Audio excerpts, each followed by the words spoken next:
아빠가 행복하게 해줄게.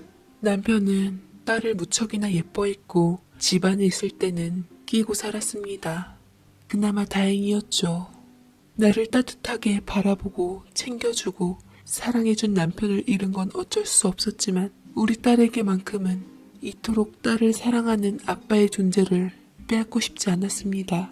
딸 역시 아빠를 많이 좋아하고 따랐기에 저는 부녀의 다정한 시간을 보는 게 낙이 되었죠.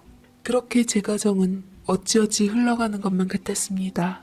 그러던 찰나 제게 예기치 못한 순간이 찾아오게 되었죠. 남편이 절 뒤흔들려고 작정했던 건지 아니면 제 인내심이 어디까지 바닥을 드러내는지 궁금했던지 기어이 일을 치고 말았습니다. 하루는 제가 우리 딸을 유치원에 보낸 후 남편이 근무 도중에 집에 들렀는데 저는 남편이 갑자기 집에 들른 것에 대해 혹시나 무슨 일이 생겼나 싶어 긴장했습니다. 게다가 남편의 손에는 작은 손이 붙들려져 있었죠. 우리 딸 또래의 아이가 있었는데 예쁘게 생겼더라고요. 저는 남편에게 난데없이 왜 갑자기 여자애를 데리고 집에 들렸냐고, 이 아이는 대체 누구냐고 조심스럽게 물었습니다. 그러자 남편은 제게 조롱하듯 아이를 소개하더군요. 앞으로 우리 집에서 살 아이야. 내 딸이지. 여지껏 양육비 주며 지 엄마가 키웠는데 다른 남자를 만나서 재혼한다고 이 아이는 데려가라더군. 내 혈육을 밖으로 돌릴 수도 없고 해서 뭐 결론은 당신이 앞으로는 이 아이를 당신 새끼다 생각하고 윤지랑 차별하지 말고 잘 키워줬으면 좋겠어. 이번 주까지 정식으로 법적 절차를 밟을 예정이야. 라고 하는데 세상에, 바깥으로 돌며 바람핀 것까지 눈 감아주려 했건만 어떻게 밖에서 나온 자식을 우리 가족으로 법적으로 입적시키려고 하는지 뻔뻔함에 기가 막혔습니다. 적어도 저는 숨기려고 노력이라도 했지. 보기조차 꺼림칙한 아이를 보며 그동안 제가 시댁 식구들이나 남편에게 당했던 무시와 서름을 돌이키고는 악을 써댔습니다. 저 애를 절대로 우리 가족으로 받아들일 수 없어. 지금 당신이 밖에서 나온 자식을 나더러 키우라는 거야? 기가 막혀. 딱 봐도 우리 딸 또래거나 더 커 보이는데 대체 이 아이를 언제 낳은 거야? 솔직하게 말해봐. 그게 뭐 어쨌다고? 그래서 뭐 억울해? 당신이 결혼 전 밖에서 애 낳은 것 같고 시비 거는 나랑 우리 집이 뭐처럼 보여? 제 과거를 운운하며 아나무인으로 거들먹거리고 쏘아대는 모습에 속이 울렁거렸습니다. 이거야말로 날 작정하고 속인 건 아닌가. 용서할 수가 없더이다. 저를 향한 따가운 눈초리를 너도 한번 당해봐라라는 심정으로 돌려주고 싶었어요. 그래 억울해. 나한테는 결혼 전에 있던 일로 그렇게 사람 투명인간 취급을 했으면서 당신 역시 신혼 초에 다른 여자 사이에 애 낳았으면 나보다 더한 거 아니냐고. 뭐가 그렇게 떳떳해서 나한테 여지껏 정신적 고통을 줬는데? 빨리 시댁 식구들한테 알려서 당신 역시 나처럼 떳떳하지 못하다고 말해. 나도 우리 친정한테 얘기해서 당신 허물 다 말해 원점으로 돌려놓을 거야. 라고 말하니 남편은 어이없다는 듯 배째라고 어거지를 피웠습니다. 그럼 때때로 한번 해보던가. 적어도 네가 윤지 엄마라면 좀 판단이라는 것을 해야 하지 않을까? 겉으로나마 화목한 가정에서 잘 자라고 있는 윤지가 엄마나 아빠 없이 자라길 바란다면 어디 마음대로 해봐. 라고 하는데 딸 생각을 하니 제 감정적인 부분도 멈춰야만 하더라고요. 비록 우리 부부 사이는 불행했지만 적어도 우리 딸한테만큼은 책임 있는 좋은 부모였으니깐요. 이제 모든 걸 알 만큼 커버린 딸이 상처받길 바라진 않았습니다. 그래서 저는 남편에게 못 이겨 내 딸을 봐서라도 결국은 남편이 바라는 대로 그 아이의 법적 절차를 밟아 우리 가족으로 받아들이게 되었죠. 제가 졌습니다. 그런데 남편은 하나로 부족했던지 밖에서 갓난쟁인 아들 하나를 더 낳아 제게 보너스로 내밀더이다. 이번에는 시댁 군단까지 쳐들어와서는 대를 이어줄 장손이라고 지켜 세워주며 아이를 받아들이지 않으면 당장 갈라서라고 하는 바람에 저는 결국 수모를 못 이기고 딸과 함께 친정으로 도망친 후 엄마에게 하소연을 했습니다. 딸만 아니면 이혼하고 싶은 마음이 굴뚝 같아요. 그냥 눈 딱 감고 이혼할까요? 이렇게 살아서 뭐해요? 아무 의미 없게. 내가 왜 밖에서 나온 애들까지 다 책임져야 하는지 모르겠어요. 참을 만큼 참았고 지쳐서 이렇게 살아야 할 이유를 모르겠어요. 심각한 얼굴로 친정아버지 또한 이 모든 상황에 대해 분노했지만 끝까지 제게 이혼만은 않는다고 당부했습니다. 누구나가 이혼이 정답이란 것을 알고 있었음에도 불구하고 단 한 가지 딸 문제 하나가 절 죄어오고 있었습니다. 친정아버지께서는 부부싸움을 하고서 친정으로 쪼르르 달려오는 모양새가 좋지 않다며 저더러 당장 돌아가라고 호통까지 치더군요. 갈고 덮던 저는 울며 겨자먹기로 애손을 잡고 들어가자 남편은 없고 밖에서 데려온 애 둘만 집에 있었는데 우리 딸 또래의 여자애가 갓난쟁이 이복 남동생을 뒤엎고서 재우고 있었습니다. 오셨어요? 동생이 엄마가 보고 싶은지 계속 찾아서 업고 있었어요. 엄마 곧 오신다고 해서 밥까지 만들어 놓고 싶었는데 못해서 죄송해요. 라며 어른스럽게 얘기하는데 그의 나이 당시 7살에 불과했어요. 어린애가 어린애답지 않는 것도 마음에 안 들었습니다. 눈치가 빤한 게 제 비위를 맞추려고 하는 것도 눈에 가시였어요. 애다운 면이 없고 애어른 같은 일찍 철든 면모도 징그러웠습니다. 그때부터 저는 독한 계모의 길로 들어서게 되었죠. 아이를 구박하거나 그러진 않았지만 시댁에서 내게 그랬듯 남편이 내게 대했던 것처럼 똑같이 무시하며 투명인간 취급을 했습니다. 숟가락이랑 밥그릇도 일부러 빼놨고 씻을 때면 보일러도 꺼버렸습니다. 살갑게 다가와도 제가 하는 일에만 집중하며 거들떠보지도 않았죠. 그래도 아이는 어떻게든 제 맘에 들고 싶어 했던지 아니면 쫓겨나는 게 무서웠던지 제게 잘하려고 안간힘을 쓰는 게 느껴졌어요. 아들 하나 들어온 것은 갓난쟁이라 못 모르는 애라 어떻게 할 수도 없겠더라고요. 시댁에서는 저와의 후사를 기대하지 않고 그 아들을 장손이라며 떠받들고는 귀하게 여겼습니다. 허나 딸인 그 아이는 시댁과 막상 데려온 남편조차 그리 애정이 없었던지 나몰라라 하는데 그것도 감안한 채 그 아이는 시댁 식구들마저 소중한 가족으로 잘 따르려고 애쓰더군요. 집안의 구박댕이 주제에 누가 시킨 것도 아닌데 집안일도 척척 잘 도와주고 동생도 잘 돌봐주고 우리 딸에게는 친구가 되기 위해 다가갔습니다. 잔망스럽다고 해야 하나? 어떻게 어린애가 이렇게까지 할 수 있을까 싶었어요. 정에 많이 굶주린 아이가 분명했습니다. 대체 이런 아이를 그 아이 엄마는 왜 버렸을까? 애를 어떻게 키웠길래 저렇게 어른들 머리 꼭대기에 올라갈 만큼 눈치가 타고났을까 싶었습니다. 애가 아무리 밉다 해도 어린애한테 그러지 말아야지 했지만 막상 보면 정이 도저히 붙질 않는 게 저도 어쩔 수 없더라고요. 시댁 식구들 보호 아래 있던 아들에 대한 묵혔던 화까지 그 애한테 다 내버렸습니다. 저는 한마디로 어른 자격이 없는 사람이었죠. 그러던 어느 날 초등학교 입학하고 3학년 때쯤인가 한참 후에 그 아이가 자기가 그린 그림 하나를 자랑스럽게 들고 오더군요. 엄마 이것 좀 보세요. 내가 그린 그림이에요. 이걸로 학교 미술 경시대회에서 대상 받았어요. 상장과 트로피를 내밀며 기쁘게 얘기하는 그 아이는 가족 그림을 그렸는데 제 얼굴을 아주 예쁘게 그린 후 영인이 엄마라는 글씨를 써놓았더군요. 저도 인간이었던지라 마음이 안 좋았지만 불현듯 시댁과 남편이 떠오르며 외면해버렸습니다. 나이는 우리 딸이랑 동갑으로 되어 있었지만 어쩐지 우리 딸보다는 정신연령도 높고 똘똘한 게 언니 같은 느낌이 들었어요. 우리 딸은 어릴 적에 못 모르고 그 아이와 잘 지냈지만 자랄수록 제가 그 아이를 냉대하는 걸 보자 똑같이 그 아이를 거부하며 싫어했죠. 우리 딸은 그 아이의 가족 그림을 발견하고는 스케치북을 찢어 미움을 드러냈습니다. 누가 너랑 가족이야? 우리 엄마 딸도 아닌 게 우리 엄마 보고 왜 니네 엄마라고 썼어? 어디서 혹 같은 게 튀어나와서는 나만 우리 엄마 아빠 진짜 딸이야. 너랑 은석이는 가짜라고. 그러지마 윤지야. 나도 우리 엄마 딸이야. 너도 나보다 생일이 느리니 내 동생이고 같이 살고 있으니까 우린 한 가족이잖아. 다들 한 가족인데 니네 엄마 우리 엄마가 어딨어. 은석이도 나도 우리 엄마는 세상에서 저분 한 분밖에 안 계셔. 우리가 잘 지내야지 엄마 아빠도 행복할 수 있어. 끼시네. 너 그런 말 하지 마. 재수없어. 당장 우리 집에서 나가가지고 니네 엄마 찾아가.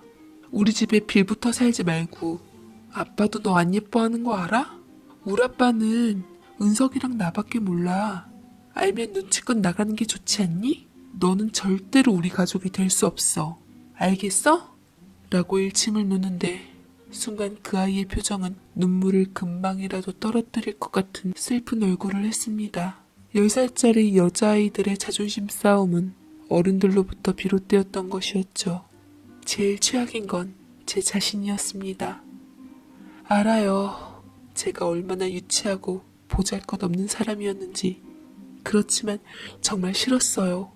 걔가 왜 그렇게 주는 것 없이 미웠는지. 어쩌면 시댁과 남편에게 외면당해 겉도는 외로운 그의 모습에서 내 모습을 봤기 때문에 인정하기 싫어 그토록 진저리를 쳤던 건지도 모릅니다. 나는 그때의 나를 죽을 때까지 용서하지 못할 겁니다. 결국 그 아이는 어른들의 이기심으로 인해 온갖 상처를 받고 집을 홀로 나가버렸습니다. 그동안 키워줘서 감사하다고 나는 어디에서든 우리 가족들을 많이 그리워하고 사랑할 거라며 아침에 눈을 뜨니 그런 글씨를 써놓고 사라져버렸어요. 마지막까지 정성껏 차린 가족 식사가 차려져 있었습니다. 두부조림이며 된장찌개며 언제 일어나서 차린 건지 주방도 깔끔하게 정돈되어 있었어요. 하지만 남편은 시큰둥하게 반응했습니다. 버려. 애 손땀 묻은 밥을 어떻게 먹으라고. 나 비위 약해서 안 돼. 당신이 다시 차려. 우리 딸이랑 아들 배고프겠다. 어린 딸이 가출을 했는데도 남편은 미동 없이 신문을 보는 여유까지 부렸고 은석이와 윤지만 바라보고 있었죠. 미운 정이라도 들었던지 그토록 눈앞에서 안 보이길 바랬던 그 아이가 정작 안 보이자 우습게도 심장이 미친 듯이 뛰기 시작했어요. 본능적으로 걱정이 들었던 건지 식사 차리는데 안절부절 못하며 집중을 못하겠더라고요. 저는 아닌 척 남편에게 슬쩍 말했습니다. 애 걱정 안 돼? 그래도 당신 딸이 편지까지 써놓고 집을 나갔는데 당신 아빠잖아. 찾아봐야 하는 거 아니야? 내가? 아, 그치. 뭐 애가 때 되면 들어오겠지. 어린애가 가봤자 얼마나 멀리 갔겠어. 등 따시고 배부르니 관심이라도 끌어보려고 하는 거겠지. 요즘 애들 얼마나 영악한데. 특히 영인이는 당신이 봐왔으니 더 잘 알잖아. 찾아주면 버릇만 나빠지지. 아주 지엠이 닮아서 똥인지 된장인지 구분을 못한다니까. 라고 얘기를 하는데 분명 그의 엄마는 따로 있었을 텐데 왜 내가 이렇게 찔리고 심장이 떨리는지 이유를 알 수가 없었습니다. 언젠가 그렸던 그 가족 그림 속에 영인이 엄마라고 쓰인 글귀가 떠오르며 가슴이 먹먹해지더군요. 그의 엄마랑 사이가 안 좋았어? 당신 가만 보면 영인이한테 신경도 안 쓰고 남의 아이 취급하는 것 같았어. 당신이 나더러 키우라고 데려온 아이잖아. 그의 엄마가 결혼해서 영인이 양육권을 당신에게 넘겼다고 했나? 그래서 그의 엄마가 다른 남자와 결혼한 질투 때문에 아이에게 정을 안 주는 거야? 피식하고 웃는 남편이었습니다. 뭔가 제게 할 말이 많은 것 같았지만 터놓는 진실 대신 간사하게 입꼬리를 올리며 되받아치더군요. 나는 엄마면 모성애의 힘으로 본능적으로 자식을 알아볼 수 있는 능력이 생기는 줄 알았는데 꼭 그런 건 아니라는 것을 당신을 통해서 알게 됐어. 이건 뭐 나보다 더하니. 당신이랑 그 애 볼 때가 제일 재밌었다니까. 무슨 소리를 하고 싶은 건데? 그게 당신이 데려온 당신 딸이잖아. 근데 내게 무슨 모성애를 운운하는 건데? 지금 나랑 뭐 하자는 거야? 글쎄, 내가 뭐 하자는 걸까? 잘 생각해봐. 비상한 머리 가진 당신 친정아버지랑 맞대고.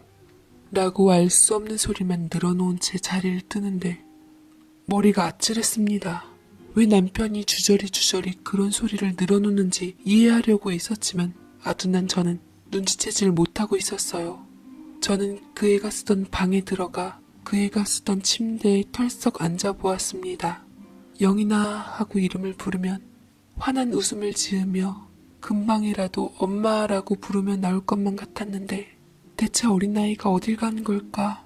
정말 이 애를 이대로 안 찾아봐도 될까 걱정이 되었습니다. 그러다가 저는 우연치 않게 아이의 책상에서 생각지도 못한 걸 발견하게 되었습니다. 어느 상자 속 자수가 놓여진 베넷 쪼고리가 한 벌 있었는데 베넷 쪼고리에 새겨진 자수가 제가 첫 아이를 임신했을 때 태교 삼아 있던 자수와 엇비슷하게 느껴졌어요. 설마 하는 마음에 심장이 쿵 떨어졌습니다. 저는 등줄기가 쎄해지며 아주 천천히 친정엄마에게 전화를 걸었어요. 자수 놓는 걸 알려준 사람이 친정엄마였기에 저는 사진까지 찍어 친정엄마에게 보냈습니다. 이윽고 연락이 닿은 친정엄마는 제가 한참 욕을 했던 그 아이에 대해서 말하길, 그 천덕꾸러기 계제배가 또 네 속을 썩여놨니? 딱 보니 보통 내기가 아닌 게 너 초장에 그 애 잡지 않으면 그 애 절대로 못 이겨. 확 기세를 꺾어놔야 돼. 라고 말을 하시는데 제가 엄마에게 그동안 그 아이에 대해서 이렇게 안 좋게 말했었나 가책이 일었습니다. 저는 사색이 되어서 말을 더듬고는 엄마에게 당장 지금 휴대폰으로 보낸 사진을 보라고 했어요. 아무래도 베넷 쪼고리에 새겨진 자수가 내가 예전에 첫 아이를 임신했을 때 엄마가 가르쳐줘서 만든 자수 모양이랑 비슷한 것 같은데 엄마가 보기엔 어떻게 생각하냐고 했더니 엄마는 잠깐만이라고 말을 하다 사진을 보았는지 갑자기 말을 못 이으시더군요. 제가 다급해져서 엄마에게 왜 말을 못하냐고, 내가 그때 처음으로 아이를 위해 만든 자수 혹시 어디다 놨냐고, 엄마가 갖고 있냐고 물었더니만 울음 섞인 소리로 제게 하는 말에 저는 그 자리에서 심정지 당할 뻔했습니다. 내가 너 첫 아이 낳은 후 그 아이를 기관으로 보낼 때 네가 정성껏 놓은 그 자수를 베넷 쪼고리에 새겨 입혀 보냈다. 어딘가로 입양돼서 사랑받고 구김없이 잘 살라고 비록 어쩔 수 없이 보내지만 그래도 친모가 품었을 때 뱃속에서나마 소중하고 사랑받으며 자랐다고 일러주려고 내가 새겨 놓았다. 그런데 그 베넷 쪼고리를 네가 어떻게 알고 있는 거니? 혹시 설마 그 애를 네가 만난 거니? 라고 말씀하시는데 나는 그제서야 남편이 내게 얼마나 무서운 짓을 저질렀는지, 얼마나 내게 지독한 복수를 했는지 알게 되었습니다. 남편의 말 한마디 한마디 하나가 주마등처럼 스쳐 지나갔어요. 내가 그 아이를 그동안 어떻게 대했는지, 어린 가슴에 비수를 꽂고 얼마나 힘들게 상처를 줬는지까지 함께요. 나는 심장을 쥐어짜는 고통과 함께 그 자리에서 오열을 하고 말았습니다. 그러다가 제 발로 집을 나간 그 애를 찾기 위해 112에 신고해서 아이의 행방을 찾았지만 아직 실종신고 접수할 시간은 아니라고 해서 저더러 무작정 기다려보라는 답답한 소리만 해대었습니다. 저는 그 아이를 찾기 위해 갈 만한 곳을 떠올렸지만 그 애에게 한순간도 관심을 둔 적이 없었기에 어디 있는지 감조차 오질 않았어요. 아무 힘이 없던 저는 아이러니하게도 단번에 남편을 찾아가 원망을 뒤로 미룬 채 애원하고 사정하며 매달릴 수밖에 없었습니다. 처절한 죄의 대가였죠. 직원들이 다 보고 있는 와중에 납작 엎드려서 남편 가랑이 사이라도 길 기세로 저는 사정을 했습니다. 그러자 남편도 원래는 본디 선한 사람이었던지라 이런 제 모습에 마음에 약해져 정신이 들었던지 시아버지의 만류에도 불구하고 만사 일을 제쳐놓은 후 나와 함께 그 아이를 찾아다녔습니다. 이러니 저러니 해도 남편이 저보다 더 많은 것을 알고 있더라고요. 그 애가 자주 가던 놀이터, 좋아하는 분식집, 친한 친구, 그리고 원래 살던 고아원. 그 애가 있었던 고아원은 서울에서 멀찍이 떨어진 곳이었는데 시설이 낡고 후미져 보였습니다. 왜 친정 부모님께서는 그래도 손주인데 내 금쪽 같은 첫째 아이를 이런 곳에 미련 없이 내던졌을까 화가 났어요. 심지어 출생신고조차 2년이나 늦게 지금 둘째 아이랑 동갑이 되었던 거였더군요. 눈물에 상심하고 있을 때 순간 기적 같은 일이 벌어졌습니다. 그 아이는 어떻게 그곳으로 갔는지 익숙한 듯 자기처럼 등진 아이들을 돌보고 있더라고요. 그래서 남동생인 은석이를 능숙하게 잘 보았나 그토록 집안일을 잘했던 건가 싶었습니다. 그 아이는 엄마 아빠가 자기를 찾아올 줄 몰랐다는 듯 놀란 얼굴로 바라보았어요.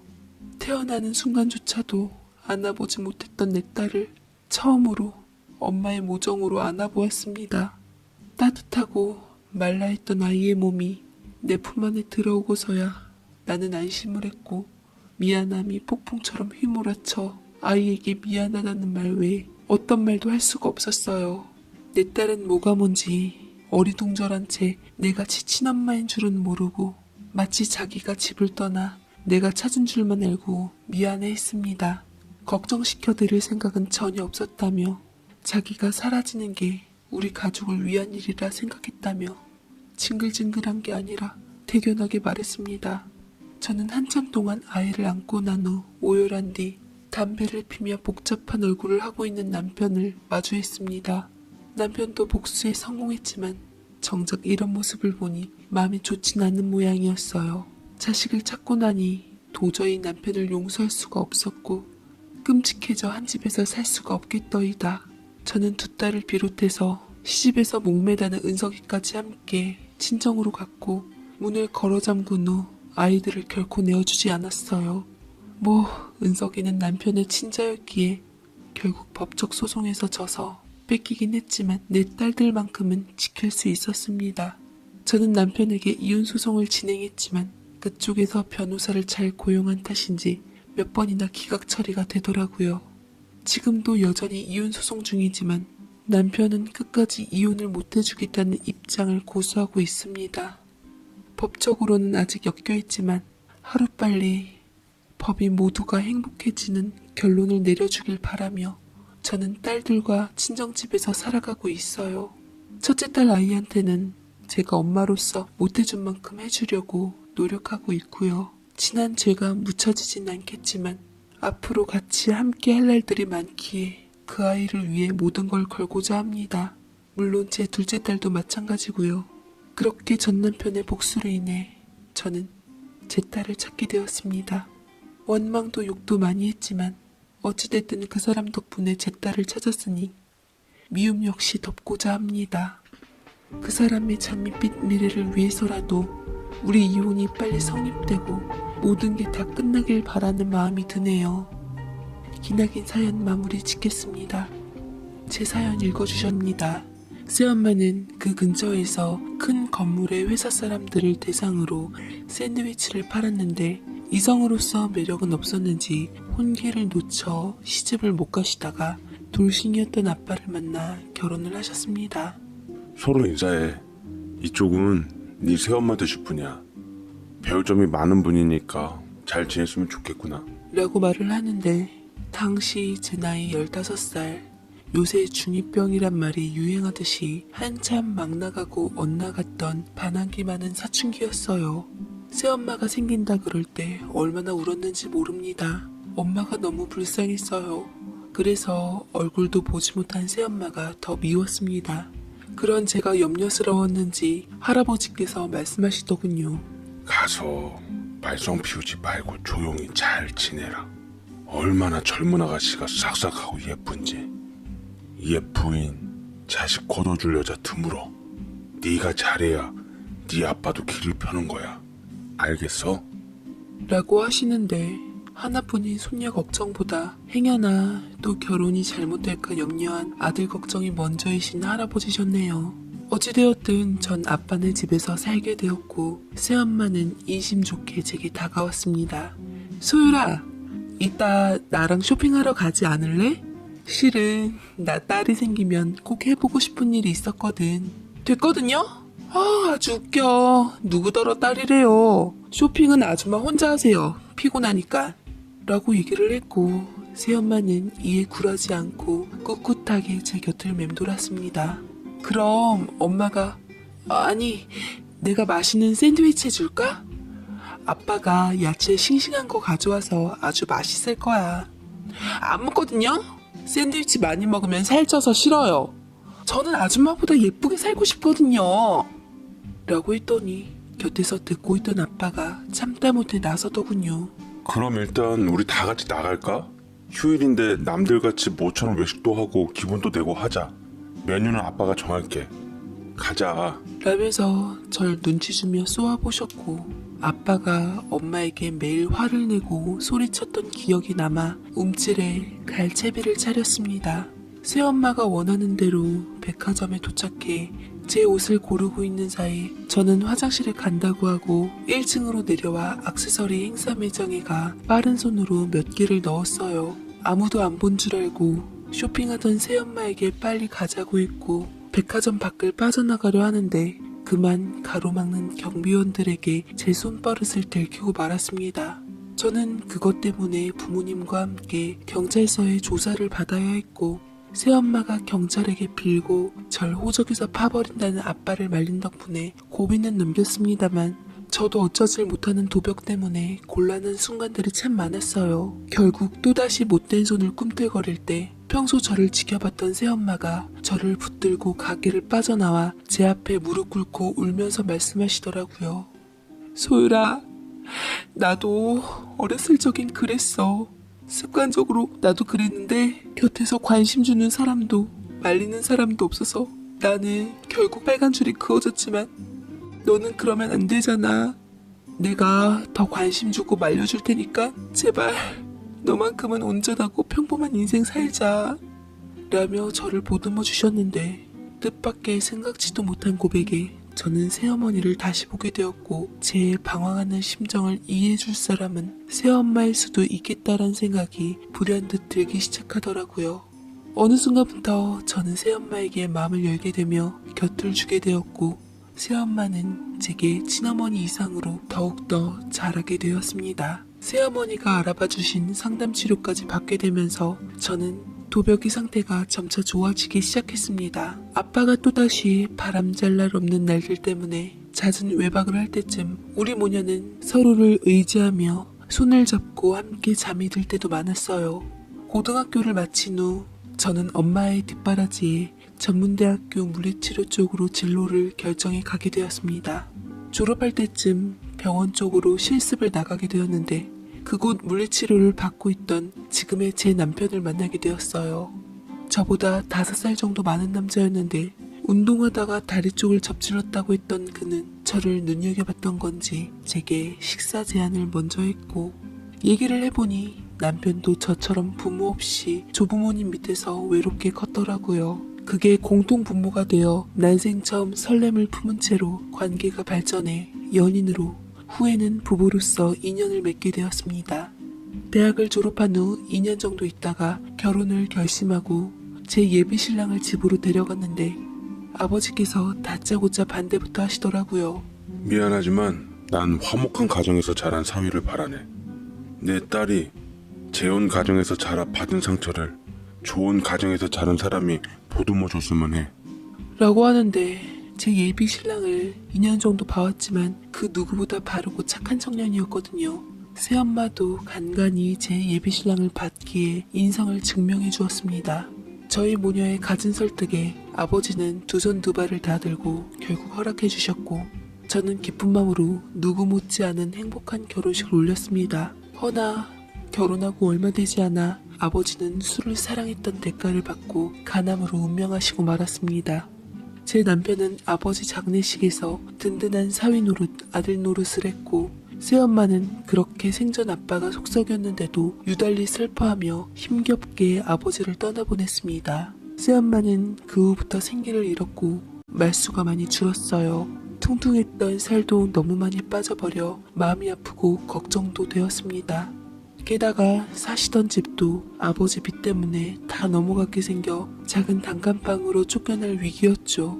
혼자 사시는 새엄마가 늘상 맘에 걸렸던 제 심정을 알았는지 남편이 먼저 제안을 해주었습니다. 우리 이참에 장모님 모시고 살까? 방도 2개나 더 있고 숟가락 하나만 더 놓으면 되잖아. 정말? 정말 그래도 돼? 나는 자기가 우리 새엄마 내 친엄마 아니라는 걸로 싫어할 줄 알았거든. 당신한테 친엄마 이상인 분이시잖아. 내가 부모님이 없어서 그런지 늘 장모님이 따뜻하고 편안했거든. 우리 엄마라고 생각하고 나도 잘 모실게. 이렇게 남편과 저는 합의를 본 후 뜻을 새엄마에게 전했고 새엄마는 저희 뜻에 감동받았는지 한참을 그 자리에 서서 오열했네요. 그렇게 저희는 새엄마랑 합가를 하게 되었습니다. 엄마는 늘 송구스러워하시며 집안일을 전담하셨고 그간 모은 돈이라며 5천만 원 정도 저에게 돈을 주시기도 했습니다. 남편 사업이 좀 어려웠을 때였는데 그걸 어떻게 아시고는 보태주셨던 거예요. 남편은 진심으로 엄마에게 고마워했고 우리는 날마다 꿀같이 달달하게 살았습니다. 그러던 어느 날 예상치 못한 손님이 제 앞에 찾아오셨습니다. 그토록 그립고 보고 싶었던, 눈을 감더라도 결코 잊을 수 없었던 그 사람. 네, 바로 절 낳아준, 절 어렸을 적 버리고 갔던 바로 저희 친엄마였어요. 친엄마는 어느 젊은 여자와 커다란 캐리어를 들고 왔는데 아무리 시간이 흘렀다지만 알아보지 못할 정도로 변했고 굉장히 세련돼져서 나타났습니다. 대뜸 위아래로 저를 한심하게 흘겨보시더군요. 새엄마 밑에서 자라서 하도 눈칫밥을 먹어서 그런가? 저렇게 볼품없게 삐쩍 말라갖고는 사위는 어디서 허우대만 멀쩡한 사람을 데려왔대? 아휴, 그나저나 인사해라. 얘는 네 동생이야. 너보다 4살 정도 어리고 지금 명문여대 다니고 있단다. 라면서 옆에 젊은 여자를 소개시켜줬는데 알고 보니 엄마가 재혼한 후 낳은 딸. 저와는 이부자매더라고요. 그리 잘났다며 엄마가 칭찬했던 동생은 엄마 못지않게 명품을 휘감고 와서는 집을 이리저리 둘러보았습니다. 엄마는 새아빠와 이혼을 했다더군요. 그때까지만 해도 저는 엄마가 그냥 단순히 아버지가 돌아가셨고 제 근황을 보기 위해 찾아온 줄 알았는데 이유는 분명 존재했습니다. 뭐라고?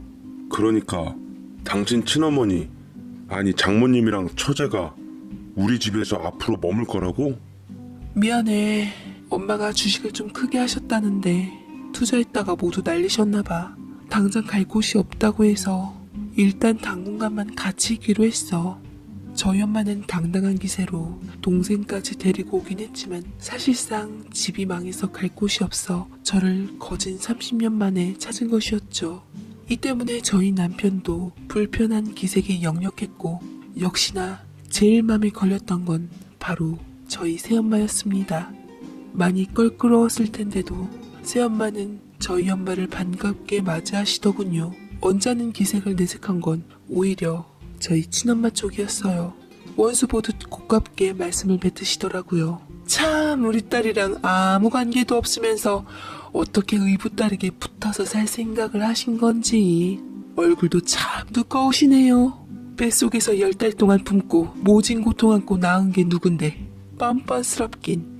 엄마를 중간에 말렸지만 입은 쉽게 가라앉질 않았습니다.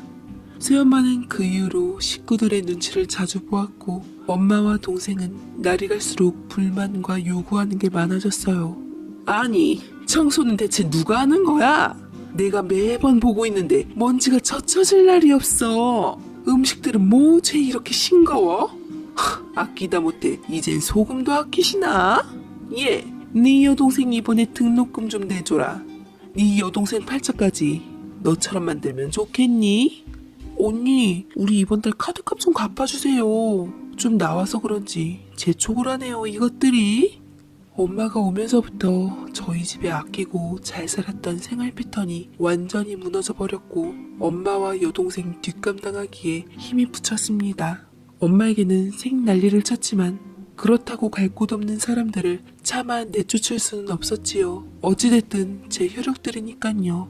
적어도 제 입으로 못할 것을 안 남편이 보다 못해 엄마와 동생한테 단도직입적으로 얘기를 하더라고요. 장모님, 그리고 처제, 저희가 형편이 어려워서 더 이상은 카드값이며 용돈을 못 드릴 것 같아요. 처제도 등록금 대줬으면 됐지 그 이상 언니한테 메꿔달라는 건 도리가 아니야. 그러자 엄마가 쌍심지를 켜며 제 남편한테 달려들더군요. 뭐? 도리? 너 이놈 방금 도리라고 했어? 아, 배우지 못했으면 예의라도 있어야지. 어른한테 뻔세하고는. 너 이때까지 이런 놈하고 어떻게 살았니? 내가 더 좋은 혼처자리 알아볼 테니 당장 갈라서! 라고 난리를 치니 곁에서 지켜보던 새엄마가 보다 못해 처음으로 목소리를 높이셨습니다. 그렇게 화난 모습은 살면서 생전 처음이었어요. 어른이면 어른답게 구세요. 우리 사위가 틀린 말 한 것도 아니고 옳은 소리 했다고 갈라서라니요. 이건 아니죠, 소율 엄마. 오호라, 사위 녀석이 뭘 믿고 찍고 까부나 했더니만 당신이 시켰구만. 내가 어린 날 놓고 나오는 게 아닌데 이런 사람들이랑 엮여서 살게 하다니 네가 얼마나 힘들었겠니.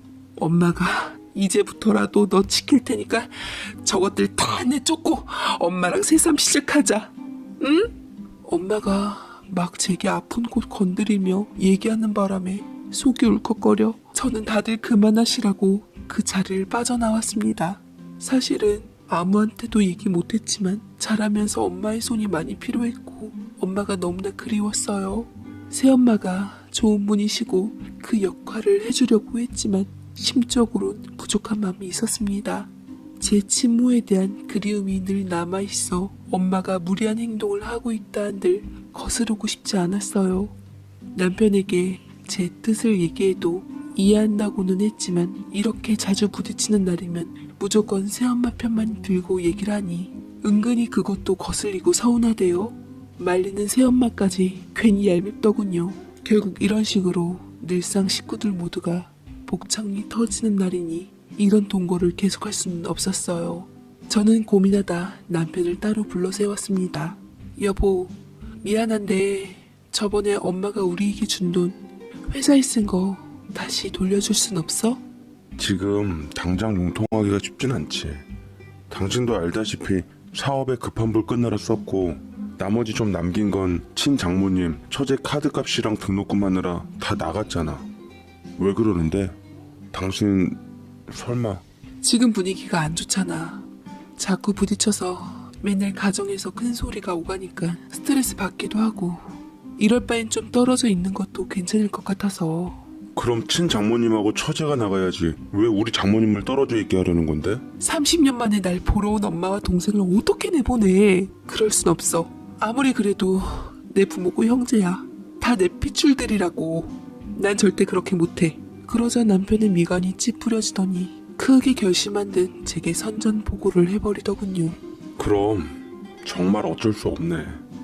친장모님이랑 처제는 당신이 모시고 우리 장모님은 앞으로 내가 모실게. 나도 지금 친장모님하고는 매번 이렇게 살기 싫다. 저는 그게 무슨 말이냐고. 엄마를 모시면 나하고는 어떻게 할 거냐고 했더니 미안하다며 엄마랑 여동생이 떠나면 그때 돌아오겠다고 저를 외면했습니다. 그리고 남편은 이튿날 정말로 짐을 싸서 새엄마와 같이 집을 나가버렸습니다. 엄마는 정작 새엄마와 남편이 집을 나가자 재빠르게 태세 전환을 하더라고요. 아휴, 내가 좀 심한 것 같아서 아들처럼 삼고 잘해주려고 했는데 왜 또 마음 안 좋게 나간 거야. 미안하다. 엄마가 이제부터 너한테 못해준 뒷바라지 지금이라도 해주마 하며 제게 여느 때와는 달리 애원을 했고 저는 그 애원에 넘어가 일단 남편에게 연락해서 제발 돌아와 달라고 새어머니께는 달달이 용돈도 드리고 어떻게 해서든지 살게끔 해드릴 테니까 아들 삼겠다던 우리 친엄마 맘 좋게 여기고 오라 했지만 씨알도 먹히질 않았습니다. 결국 저는 엄마와 동생을 데리고 살게 되었고 자연스럽게 가장이 되었으며 매달 나오는 지나친 카드값도 모자라 더욱이 엄마가 이혼했다던 재혼한 남자까지 그러니까 새아버지까지 우리 집에 들어오게 된 것이었어요. 잠시만 신세진다던 그들 세 가족은 저희 집을 차지해서 자신의 것인마냥 누렸고 저는 매일 들어와 집안일을 시달리며 돈줄 노릇을 해야만 했습니다. 그리고 정녕 후회하며 폭발할 만한 일이 드디어 터지고 말았습니다. 언니, 나 좋은 사람 만나서 아무래도 결혼해야 할 것 같은데 예단 좀 대줘요. 라면서 배를 어루만지는데 공부하라고 등록금 대주었더니 엄한데 시간을 썼는지 임신한 배를 만지며 갸륵하게 웃는데 눈앞이 깜깜했습니다. 가뜩이나 혈압이 올랐지만 꾹 눌러 참고 미안한데 대줄 돈이 더 이상 없다고 하니 엄마가 안면 몰수하고 또 나서더라고요. 이 집 있잖니. 담보로 대출받아 예단 좀 해주면 안 되겠니? 네 제부될 사람이 자그마치 예비 법조인이란다. 지금 로스쿨 다닌다는데 어디 법조인만 돼봐. 네 돈도 다 갚고 너 은혜 모른 척 하겠니? 애시당초 네 남편하고는 근본부터 다른 사람이라니까. 돈 좀 남으면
네 새아빠 재계하게끔 투자도 좀 하고 지금은 비록 망했지만 한 방이 있는 사람이야. 제발! 저는 엄마의 말에 이성을 잃고 그 자리에서 소리를 지른 뒤 바닥에 주저앉고 말았습니다.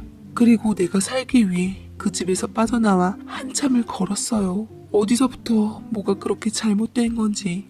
나는 그저 엄마가 그리워서 보고 싶어서 같이 모시고 싶었던 것뿐인데 엄마는 제가 생각해온 사람이 아닌 게 문제였던 걸까요? 오늘따라 유난히 새엄마와 남편이 그리웠습니다. 감정에 복받쳐 나오긴 했지만 갈 곳이 없더라고요. 큰맘 먹고 괜찮겠지 맘먹고 다시 들어갔는데 도어락을 조심히 열고 들어가니 오붓하게 세 식구가 TV 보며 하하호호 즐거이 지내고 있더이다. 누구도 원망할 수 없었고 그대로 돌아설 수밖에 없었어요. 세월이 무정한 탓인지 인간의 이기심 탓인지 친엄마의 진짜 모습 앞에 진심으로 후회를 하며 남편에게 연락을 할 수밖에 없었습니다. 당신이 옳고 내가 틀렸다며 전화기를 붙들고 한참이나 울었습니다. 남편이 제 절실한 말에 바로 제 앞에 오더라고요. 곁에는 새엄마도 함께였고 앙상해져 버린 저를 맞아주며 안쓰럽게 눈물 짓곤 저를 다독여 주었습니다. 괜찮아 소율아. 아무 말 안 해도 그 심정 내 잘 안다. 엄마 품으로 잘 돌아왔어. 내 새끼. 미안해 엄마. 가슴 많이 아팠지. 엄마가 우리 엄마인데 나를 생각해준 건 우리 엄마밖에 없었는데 그깟 핏줄이 뭐라고, 그딴 게 뭐라고. 새엄마의 품이 이토록 포근했는데 친엄마 품은 더 그립고 포근할 줄 알았던 착각이 절 무너지게 만들었습니다. 남편은 저와 새어머니를 모시고 저희 집으로 들어갔고 정중하지만 단호하게 그들에게 집에서 나가달라 했지만 못 나가겠다고 대자로 뻗고 통곡하고 남편은 멱살 잡히고 온갖 욕설을 다 듣고 끝내는 경찰까지 오고서야 마무리가 되었습니다. 남편과 저, 새엄마 꼴은 정말이지 말이 아니었어요. 그들은 한스럽게 억울한 듯 경찰 앞에 진술을 했지만 집 명의가 남편과 저의 공동명의로 있었던 터라 나갈 수밖에 없었죠. 친엄마는 다시 한번 제 맘을 흔들기 위해 천륜 핏줄을 운운하며 애원했지만 더 이상 속을 수 없었어요. 왜냐면 저는 핏줄보다 소중한 남편과 핏줄 그 이상으로 사랑한 엄마를 지키고 싶었으니까요. 비록 친엄마를 다시 잃기는 했지만 후회하진 않습니다. 저희 가족은 다시 행복하게 살아나가고 있네요. 언제까지나 제 가족들과 온전하고 평안하게 함께 살고 싶습니다. 핏줄보다 중요한 건 신뢰와 정이란 걸 알았으니까요.